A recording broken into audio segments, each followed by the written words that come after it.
Hi, my name is Debbie Naylor. My blog is unforgettableStamping.typepad.com, and today I'm going to show you how to make this quick and easy thank you card that I shared on my blog this week. If you're a subscriber to my newsletter, you will have gotten the step-by-step directions, but I also wanted to do a video showing you how quickly and easily this comes together. So let's get started. Okay, the card's going to begin with half of an 8.5 by 11 sheet of cardstock that I scored right in half using my Stampin' trimmer. I'm just going to use a bone folder. A nice crisp edge. Okay, now I'm going to set that aside. Next, I'm going to work on my panel. So the piece that I'm going to, it's a quarter sheet cardstock cut to 5 1/4 by 4 inches. I'm just going to run that, I just ran that through the Big Shot using the Arrows folder. You can find this in the Occasions catalog. It's a great little folder. And now I'm going to set that aside. Next, I'm going to use my Big Shot again, and I'm going to cut out 2 labels. And the larger one I'm going to use, I used the Old Olive cardstock, and the smaller one I used for Whisper White. The labels folders are great. You get 6 of them all together, and I just put a little piece of magnet strip that I pulled off the back of one of those inexpensive memo pads that you get at the dollar store.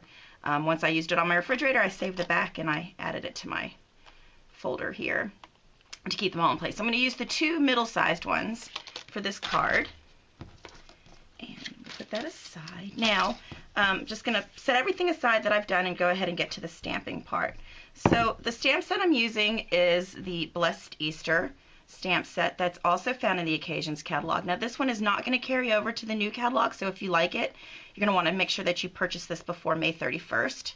To make sure you'll be able to get it. But I shared on my blog earlier how I took an Easter stamp and I made it a little more versatile by cutting the flower image away from the words. And so what I did is I just mounted the words on one side and the flower on the other. And that way I can just stamp the tulips and I don't have to worry about masking off the letters. And that gives me a lot more versatility. So I'm going to use Stays On ink and just ink up my stamp. I'm going to go ahead and I'm going to offset the tulips. Go ahead and get that stamped. Okay, and then I'm going to add my sentiment off to the side. Now if you want to get it perfectly placed on there, go ahead and use a Stamp-A-Majig. I'm more of the freestyle it kind of person, so for this particular card I'm just going to freely stamp it on there, and it's pretty straight, so I'm happy. That makes it show that it's a hand stamped card, right, if it's not perfect. So now we're going to color it really quickly. Old Olive Real Red Stampin' Right markers. You can either buy them in the assortment collection from the Brights, or you can purchase these individually. I always like to start with my lighter color first, so I'm just going to color in the foliage here, these leaves. I don't know about you, but I love tulips. I'm a spring baby.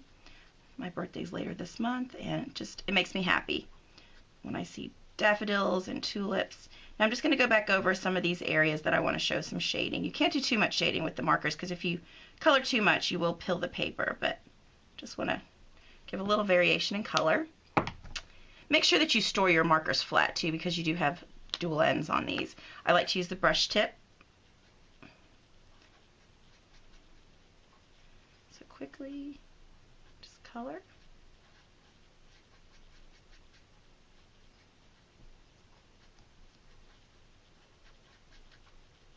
And really, I just don't even care if some white's showing. I think it makes it look more artistic that way. And again, just go back over a little bit, just to do a little shading. Not too much, because you don't want to mess up your paper. And there you go. Now, the next step we're going to do is I'm going to flip this over and add a few dimensionals. I don't know about you, but I go through tons of these. I love these. And then just peel a little sticker off the back. If they don't want to come up, I learned this at a regional event Stampin' Up used to have for demonstrators. You just kind of stick your thumbnail down in there, and it brings that up for you. Okay. So then we're just going to stick this right down in the center like that. Okay, I'm going to set that aside. Now the next step I'm going to do is to add my ribbon. And I've already pre-cut a piece, and I didn't even measure it. I just cut it a little bit longer than the actual cardstock. And I'm going to place it towards the bottom. I'm going to flip it over and just take a piece of Scotch tape and tape that down. Now I'm going to bring this around, but I don't want it really tight. I want it a little bit loose. See how it's not completely down? And then bring it around to the back. And I'll show you the reason for that in just a second. I don't know about you, but I have a really hard time bringing it around, tying it in a knot when I have one piece. So this kind of makes it a lot easier. It's kind of a trick that I learned. You're going to take the ribbon, leave it on the spool, and you're just going to tuck that end under. And just tie a loose knot.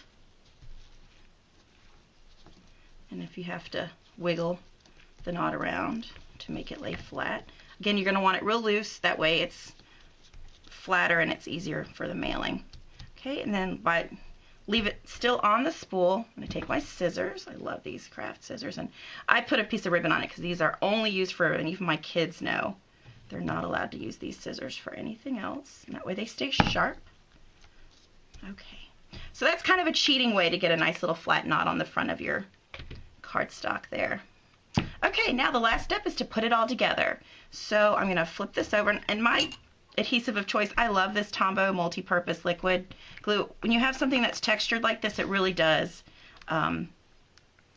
make it easy. And I don't know if you can see this, but I have this little, I guess it's a candle votive holder that I picked up at the dollar store, and I love to keep it on my desk. I keep my scissors, my bone folder, and a ruler, and my Tombow right at hand. And by keeping it upside down, it keeps the glue closer to the surface, or the end that I use the most. And again, this glue is super strong. A little bit goes a long way. You'll notice I'm just going around the outside edges. I'm not going too close because it does tend to squish and you don't want it to come out on your card. If it does, I just take a little bit of my, I wait till it dries a little bit and use my adhesive remover, and it just takes it right off. You just have to work carefully, but it'll come off.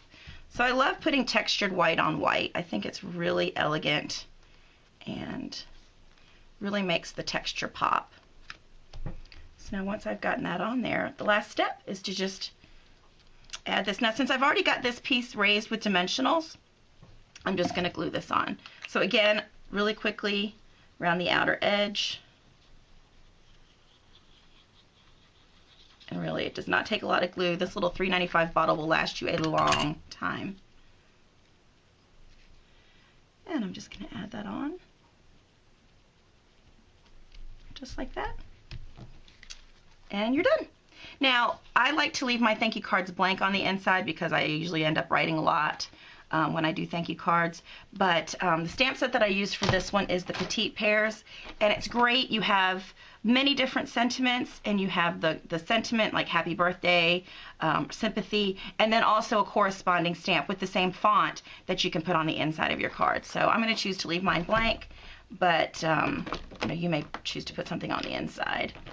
And there you go, quick and easy thank you card. It would be great to make multiples of this, just set up a little assembly line, pre-cut all of your mats, run them through the Big Shot all at one time, cut out a bunch of these, and you're good to go. You could even leave the coloring off and do that at a later time because the leaves match this mat here. You could easily change it to yellow tulips, orange tulips, purple tulips, whatever the mood strikes you, and have it to give to someone. You could give it as a sympathy card. It would be a great birthday card. Quick and easy. I love it. Thanks for watching my video, and I hope you visit my blog. And again, if you'd like the dimensions for this card, please be sure to sign up for my newsletter. If you're signing up much later than the week that I posted this video, just send me a quick email and I'll be happy to send you those directions. Thank you. Have a great day. Bye-bye.